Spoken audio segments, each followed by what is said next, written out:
whether it be cars or clothing or even animals, everything looks better in black.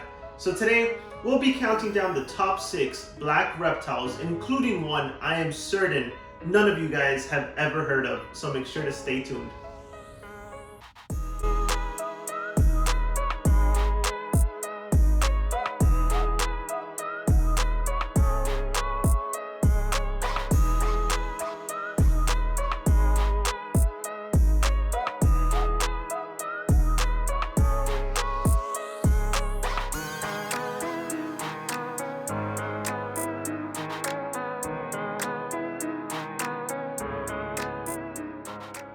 Number 6, Eastern Indigo Snake. This is the longest native snake to North America, capable of reaching lengths of up to 8.5 feet, though 5 to 6 feet seems to be the average.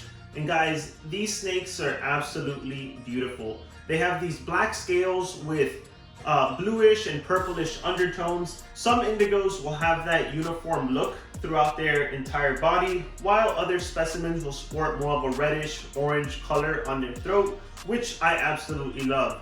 However, these snakes are much more than just a pretty face. They're also incredibly smart, earning them a reputation as one of the most intelligent reptiles on Earth. Eastern indigos can be found ranging from Florida to Mississippi to Alabama and to Georgia. I don't know why I worded it like that. That sounded kind of weird. But anyways, these snakes prefer long leaf pine habitats where they seek out gopher tortoise burrows for shelter and nesting. Unfortunately, this species is listed as threatened primarily due to habitat loss because humans freaking suck and manage to ruin everything. But the good news is there are conservation efforts being made in which people are breeding the Eastern indigos in captivity and then releasing them back into the wild. So not all humans suck, just some of them. These snakes are not picky at all when it comes to their diet. They'll basically eat whatever it is that they can fit into their mouth, though they do seem to have an affinity for eating other reptiles, especially venomous snakes.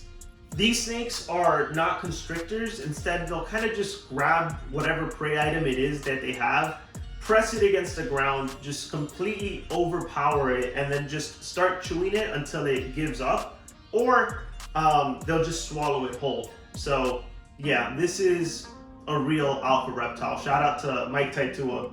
Indigos make wonderful pets, and their care really doesn't seem to be all that difficult. Really, there's only a couple issues. Number one is, and this isn't that big of a deal, it's just kind of gross, but I heard that when they poop, they tend to make a horrible mess. Like, it's like really wet and it kind of just splatters everywhere instead of just like a regular snake poop. Again, I don't have an Eastern indigo, so I can't say for certain. That's just what people say. So the maintenance does seem to be a bit annoying. But other than that, the real issues are more so the price tag and availability. They're not super easy to breed from what I understand. So as a result, they're not available very often. And when they do become available, the price tag is usually $1,500 and above. So pretty pricey, but for a snake like that, I'm pretty sure it's worth every penny. Number 5, black pine snakes.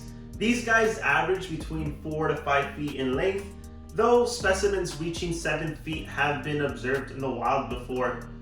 These guys live in Mississippi, Alabama, and Louisiana. They have this beautiful jet black coloration throughout their entire bodies that can be even iridescent under the proper lighting. Some individuals will have a tiny amount of white scaling to them, though it's not very common, and some individuals will also have slight traces of patterning. It's believed that they used to be, pretty patterned snakes, and then they just evolved to, be more all black. I would assume probably just to absorb more heat, but I'm not a biologist. I'm just talking out of my ass probably. These snakes are both diurnal and terrestrial, so they'll often be seen out during the day just basking under the sun. As pets, they're basically all you could ask for. They're about the perfect size in the sense that they're not too small where you may accidentally injure them, and they're not too large to where they may potentially hurt you. As is the case with most snakes, their care is pretty simple and straightforward. You'll basically just need to provide a cool end and a warm end. Clean out their water dish, offer some hides, feed them rodents once a week or once every 2 weeks as they get older, and you're basically good to go.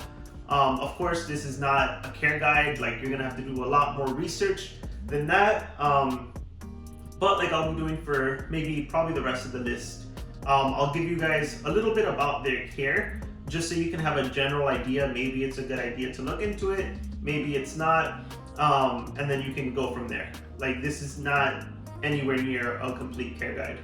The only real issue is that it may prove kind of difficult to actually acquire one. These guys come from longleaf pine forests. These forests have been greatly decimated by humans as of lately. As a result, these guys are now listed as federally threatened, so they are given federal protection, meaning that it is incredibly difficult to actually move them across state lines. So if you were looking to acquire one, you would have to be able to find a breeder in your state, and not a lot of people are working with them, so good luck.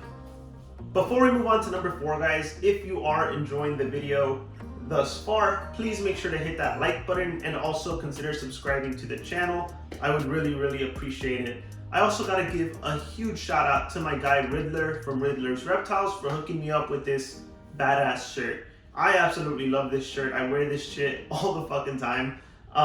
And Riddler is one of the coolest people I have ever met. I'm not even joking, I'm not exaggerating. He is such a cool dude. He's freaking smart, he's funny, he's super passionate about his reptiles. Sometimes my wife gets jealous when I talk about him because he's that much of a badass. The only downside to him is that he is from the UK. So, he's British, so he automatically loses points. But other than that, I seriously love the guy. So I'm gonna plug all his socials down below, so you guys can make sure to head over to his channel, his Instagram, and show him some love. Number 4, black dragons. Asian water monitors are the second largest lizard on Earth, behind of course only the mighty Komodo dragon. These guys can get as large as 8 to 9 feet, though 5 to 7 feet seems to be the average. Asian water monitors can be found all throughout South Asia, where they are one of the most popular monitor lizard that you can find there. As the name suggests, Asian water monitors love water. They are semi-aquatic and excellent swimmers. They'll use their large tails to steer through the water, and despite their large size, they are surprisingly good climbers. They'll use their muscular legs and their long claws to navigate through the trees. Asian water monitors are carnivorous and will consume a wide range of prey. They'll eat fish, frogs, rodents, birds, crabs, turtles, young crocodiles, and snakes. They have also been known to eat turtles as well as young crocodiles and crocodile eggs. Water monitors will also eat carrion, as they have a great sense of smell that they'll use to detect carcasses from a great distance away. Water monitors are naturally pretty dark, but I wouldn't necessarily call them black.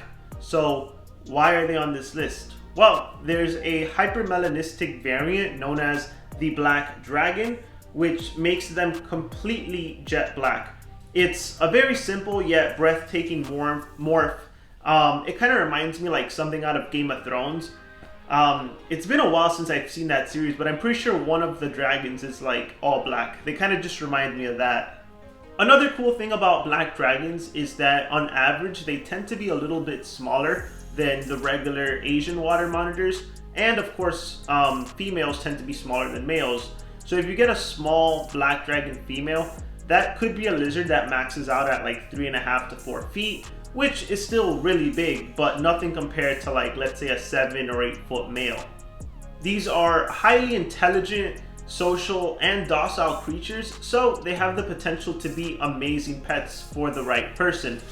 The problem is, the right person is very few and far between. Not that many people will have the funds necessary to adequately care for this animal. For starters, these guys will need an absolute massive enclosure. Like, we're talking something about the size of like a small room in your home. On top of that, they will also need a large water feature. I mean, they are water monitors after all, and lizards tend to shit in their water bowls, so I can't imagine this not being a pain in the ass to maintain. Aside from the insane amount of room that this animal will take up in your home, they will also make a dent in your pockets. Now, regular wild type Asian water monitors are not expensive at all, usually just a couple $100. Black dragons typically go for $1,500 to $2,000, which is pretty pricey. But I was seeing them go last year for like $3K all year. And before that, I think they were even a bit more expensive. So the price is definitely coming down. But the real cost of keeping these animals will be in the enclosure. An enclosure large enough to house this animal will be easily a few $1,000s.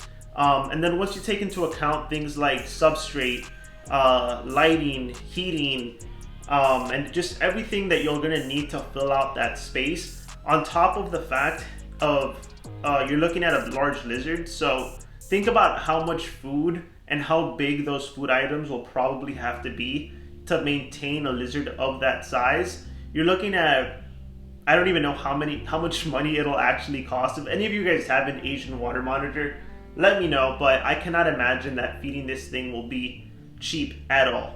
So yeah, they are pretty damn expensive, but still, they are absolutely badass, and once I move into a bigger place, I will definitely be having one.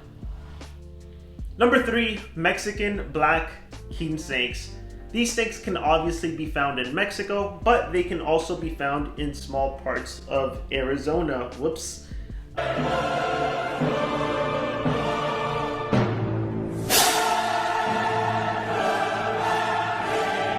These are a pretty small snake. Typically around 3 to 4 feet will be the average, but despite their small size, they are actually pretty long-lived, capable of reaching up to 30 years.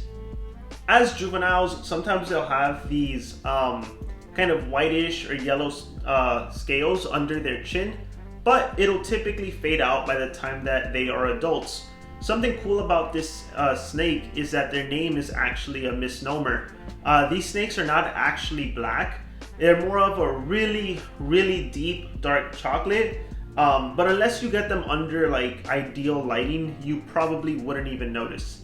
Like most king snakes, they have an insane appetite. They'll eat things like lizards, rodents, birds, eggs, etc. But they'll also eat other snakes. Specifically, they seem to really enjoy eating rattlesnakes. So as a result, they've developed a bit of resilience to various kinds of venom. Mexican black king snakes are commonly kept as pets, and for very good reason. I think that they make really great pets. In fact, they're probably one of the best beginner snakes that you could possibly get. The only real issue, and it's not even that big of an issue, is their insane appetite. Why are we about to eat it? What I mean by that is that they have an insane feeding response, so they may mistake you for food when you enter their enclosure. Now, you may be thinking, all right, Alex, like lots of snakes have, a crazy feeding response. Like, what makes this so special? Well, I'm here to tell you how much of an absolute fat bitch these snakes are. You know how you shouldn't handle rodents or anything like that before taking out a snake, because then the scent of rodents will stick to you and then they'll try and bite you because they'll mistake you for food.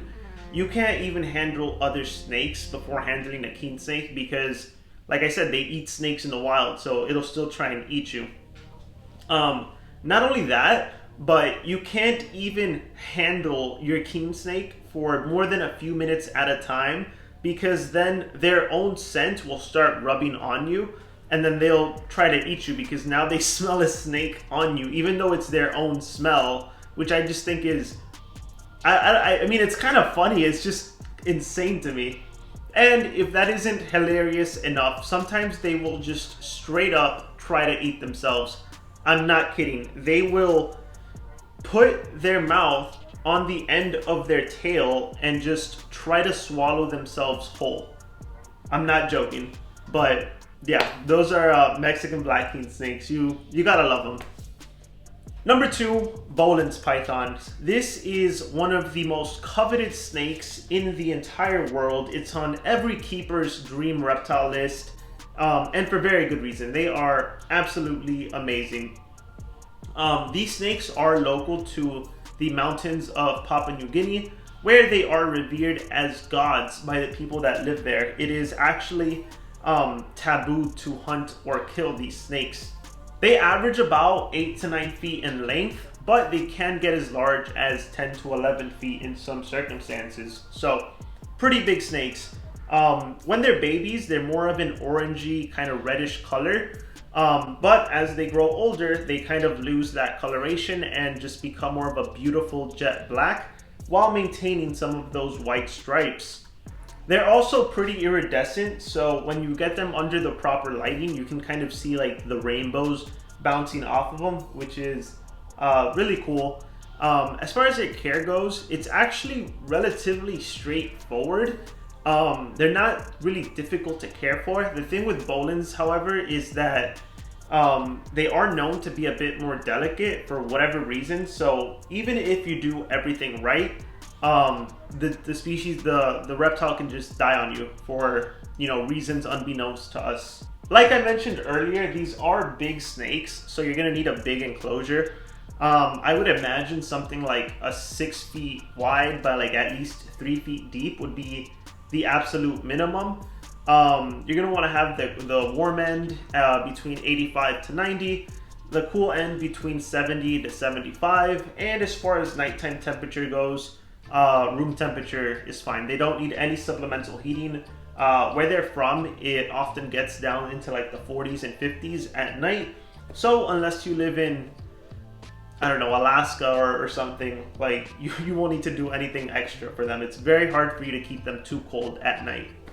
They do like it pretty humid. Something between 60 to 80% humidity in your enclosure is what they will need. Really, I think that this species would make an excellent pet for someone with at least a couple years experience keeping reptiles. But there is one pretty big problem, and that is the price tag. The demand for this snake is extremely high and the supply is extremely low. There's only been a handful of people that have ever been able to successfully reproduce these snakes in captivity. So as a result, it's very, very hard to find captive bred babies. And when they do become available, they're usually minimum $10,000 and up, with adults being even more expensive. So yeah, as much as I would love one of these guys, unless I win the lottery or something, you probably won't see it in my collection. I hate being poor. But if I do win the lottery, I will get one and I will definitely be showing them off to you guys. Number 1, Black Girdled Lizard. So this is the one I was telling you guys about that I had never even heard of before until I started doing research for this very video. So if any of you guys knew about them before, right now, let me know down in the comment section below, because that would be extremely impressive. But anyways, these guys are native to the Western Cape down in South Africa. They are a very agile lizard that typically enjoys hanging out in rocky areas, whether that be at sea level or all the way up in the mountaintops. Black girdled lizards are very active, especially during the hotter months of the year, where they will typically be seen out basking while staring directly at the sun, which is why they have been nicknamed sun gazers.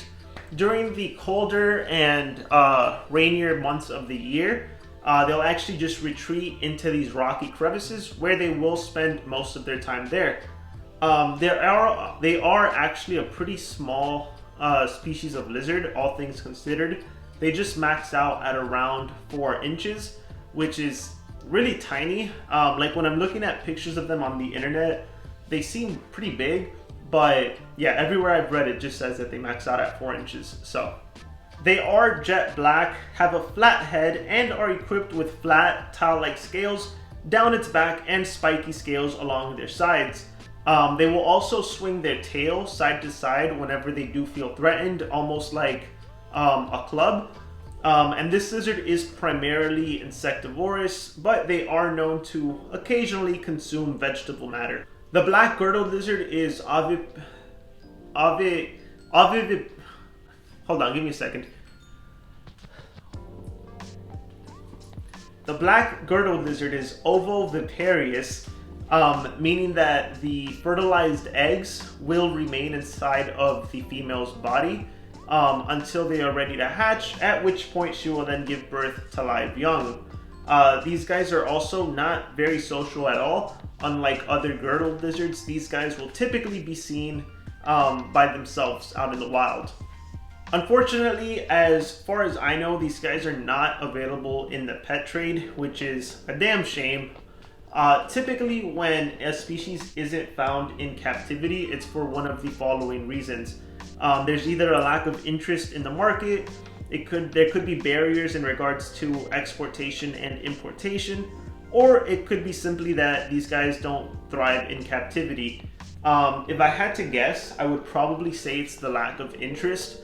Like I said, I didn't know about them until, I don't know, a few days ago. So I'm assuming most people haven't heard of them either. So it's pretty hard to be interested in something that you don't even know exists, right?